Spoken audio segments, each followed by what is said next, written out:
इस संसार के अंदर तीन पदार्थ अनादि बताए गए हैं। कौन कौन से? ईश्वर, जीव और प्रकृति। अनादि का मतलब ना कभी ये उत्पन्न होते हैं ना कभी नष्ट होते हैं। ईश्वर भी कभी उत्पन्न नहीं होता, कभी नष्ट नहीं होता। जीवात्माएं भी कभी उत्पन्न नहीं होती, कभी नष्ट नहीं होती। और प्रकृति भी कभी उत्पन्न नहीं होती, कभी नष्ट नहीं होती। प्रकृति इस संसार को बनाने की सामग्री है, जिसको उपादान कारण भी कहा जाता है। जैसे मकान ईंट, रोड़ी, सीमेंट आदि से बनाया जाता है, इसी प्रकार से सृष्टि भी प्रकृति से बनाई गई है। प्रकृति के अंदर तीन अवयव हैं, सत्वगुण, रजोगुण और तमोगुण। अब इन तीनों में क्या संबंध है? सांख्य दर्शन के अंदर एक सूत्र आता है 5वें अध्याय में, नाजः संबंधो धर्मी ग्राहक प्रमाण बाधात। जिस बात का कोई प्रमाण नहीं है उस बात को मानना नहीं चाहिए, उस बात को स्वीकार नहीं करना चाहिए। और जो बात प्रमाणों से सिद्ध होती है उस बात को मानना चाहिए, उस बात को स्वीकार करना चाहिए। जैसे ईश्वर साकार है, ईश्वर की मूर्ति है, कोई आकृति है, यदि कोई ऐसा कहे, परंतु इसके विषय में कोई प्रमाण नहीं है शास्त्रों का, इसलिए ये बात माननी नहीं चाहिए, ये स्वीकार नहीं करनी चाहिए। परंतु इससे विपरीत जो बात है कि ईश्वर निराकार है, उससे संबंधित प्रमाण है, तो वो बात स्वीकार करनी चाहिए। जिस बात में प्रमाण है वो बात माननी चाहिए, जिस बात में प्रमाण नहीं है वो बात नहीं माननी चाहिए। प्रमाण कौन कौन से होते हैं? 4 प्रमाण: प्रत्यक्ष प्रमाण, शब्द प्रमाण, अनुमान प्रमाण और उपमान प्रमाण। इसी प्रकार से दूसरा उदाहरण लें, मूर्ति पूजा। मूर्ति पूजा करनी चाहिए, इसमें कोई प्रमाण नहीं है वेद आदि शास्त्रों का, परंतु मूर्ति पूजा नहीं करनी चाहिए, इसमें प्रमाण है। तो जिस बात में प्रमाण है उस बात को स्वीकार करना चाहिए, मूर्ति पूजा नहीं करनी चाहिए। मूर्ति पूजा के निषेध में क्या प्रमाण है? न तस्य प्रतिमा अस्ति, ये यजुर्वेद के 32वें अध्याय का 3रा मंत्र है। और क्या प्रमाण है? 40वें अध्याय में भी मंत्र दिया है, अंधन तमा प्रविशन्ति ये असंभूतिम उपासते ततो भूयैव तेतम्। और फिर उपनिषद के भी प्रमाण दिए गए हैं। तो मूर्ति पूजा नहीं करनी चाहिए, इस विषय में शास्त्रों में प्रमाण है, तो उसको स्वीकार करना चाहिए, उसको मानना चाहिए। तो जो बात प्रमाणों से सिद्ध है उसको मानना क्या कहलाता है? न्याय कहलाता है। न्याय दर्शन के अंदर आता है, प्रमाण ही अर्थ परीक्षणम न्याय। प्रमाणों से अर्थ की परीक्षा करना न्याय है। तो प्रमाणों से अर्थ की परीक्षा करके उसको मानना, स्वीकार करना, ये न्याय है। और बिना प्रमाण के कोई बात मान लेना, जिसमें कोई शास्त्र, अनुमान, प्रत्यक्ष प्रमाण नहीं है, वो क्या है? अन्याय है। तो ये जो सूत्र है, नाजः संबंधो धर्मी ग्राहक प्रमाण बाधात। आजः संबंधो, अज कहते हैं जो कभी उत्पन्न नहीं होते, न जायते इति अजः। ईश्वर भी कभी उत्पन्न नहीं होता, इसलिए उसको अज कहते हैं। प्रकृति भी कभी उत्पन्न नहीं होती, इसलिए उसको अजा कहते हैं।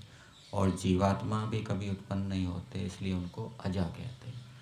तो जो इन अज पदार्थों में परस्पर का जो संबंध है उसको कहेंगे आजः संबंधः। ठीक है? तो ईश्वर, जीव और प्रकृति, इन तीनों में कोई संबंध नहीं है। अब आप कहेंगे कि वेद के अंदर तो संबंधों की चर्चा आई है,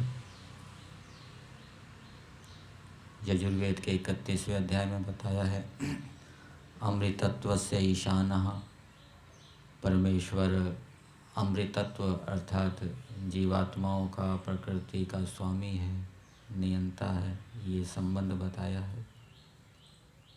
प्रकृति का स्वामी बताया है, जीवात्माओं का स्वामी बताया है, और ये सूत्र कह रहा है कि इनके अंदर कोई संबंध नहीं है।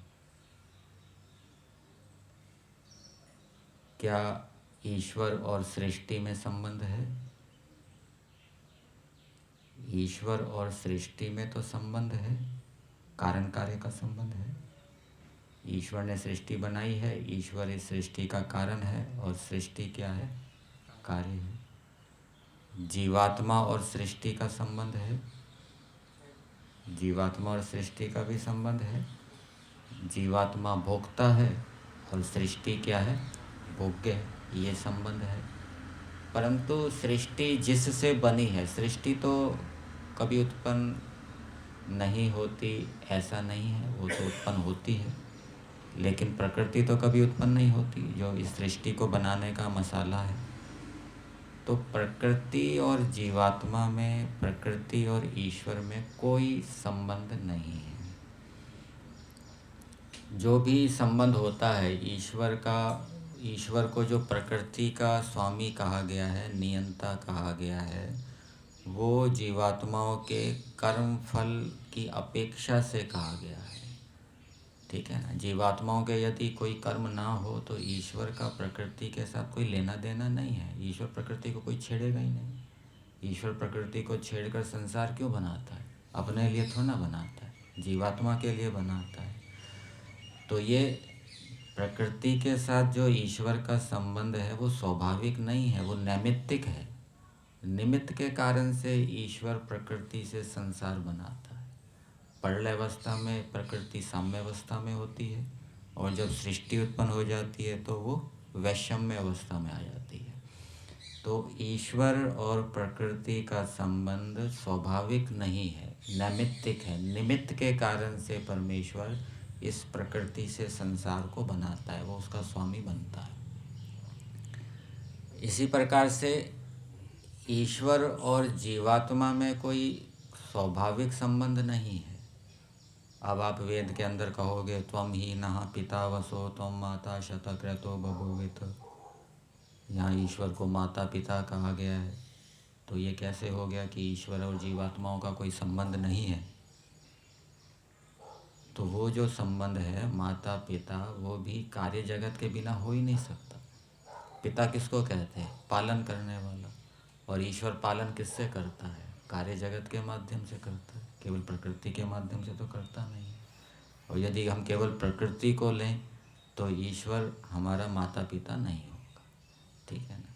कर्मफल के कारण, कार्य जगत के कारण ईश्वर का ये नैमित्तिक संबंध बनता है। ईश्वर जो हमारा माता पिता हो रहा है वो निमित्त के कारण है। हमारे प्रवाह से कर्म हैं, उन कर्मों का फल ईश्वर ने दिया है, सृष्टि के रूप में सृष्टि बनाई है, भोग दिया है, और फिर ईश्वर हमारा सृष्टि को बनाकर पालन कर रहा है। तो वो निमित्त के कारण माता पिता बना है, स्वाभाविक माता पिता नहीं। इसी प्रकार से जीवात्मा मुक्त हो जाता है, और मुक्ति में वो ईश्वर के संबंध में रहता है, ईश्वर के आनंद को भोगता है।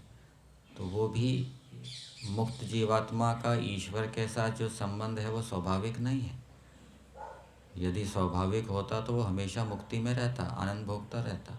वो नैमित्तिक है, निमित्त के कारण हुआ है, विद्या के कारण हुआ है, ज्ञान के कारण हुआ है। और वो संबंध जो नैमित्तिक संबंध होता है वो हमेशा नहीं रहता, निमित्त के हटने पर हट जाता है। तो जब उसके ज्ञान का जो फल है, जितना मिलना है उतनी अवधि पूरी हो जाएगी, तो वो मुक्ति से फिर वो दोबारा आ जाएगा। तो ईश्वर का जीवात्माओं के साथ कोई स्वाभाविक संबंध नहीं है। ईश्वर का जीवात्माओं के साथ जो माता पिता, गुरु, आचार्य या स्वामी, उपास्य के रूप में जो संबंध है ये नैमित्तिक है, कर्मों के कारण से। ईश्वर का जीवा प्रकृति के साथ कोई स्वाभाविक संबंध नहीं है। ईश्वर का प्रकृति के साथ जो संबंध होता है वो उसको सृष्टि के रूप में बनाता है, कारण के रूप में लेता है, उसका स्वामी बनता है। तो वो भी जीवात्माओं के कर्मों के कारण है। जीवात्माओं के कर्म ना हो तो कोई संबंध ना हो। इसी प्रकार से जीवात्मा और प्रकृति का भी कोई संबंध नहीं है। इसमें कोई प्रमाण नहीं। नैमित्तिक संबंध के विषय में तो प्रमाण है कि ईश्वर माता पिता है जीवात्माओं का, और ये जो प्रकृति है ये ईश्वर की संपत्ति है। ये नैमित्तिक संबंध के विषय में तो प्रमाण है, लेकिन स्वाभाविक संबंध के विषय में कोई प्रमाण नहीं है।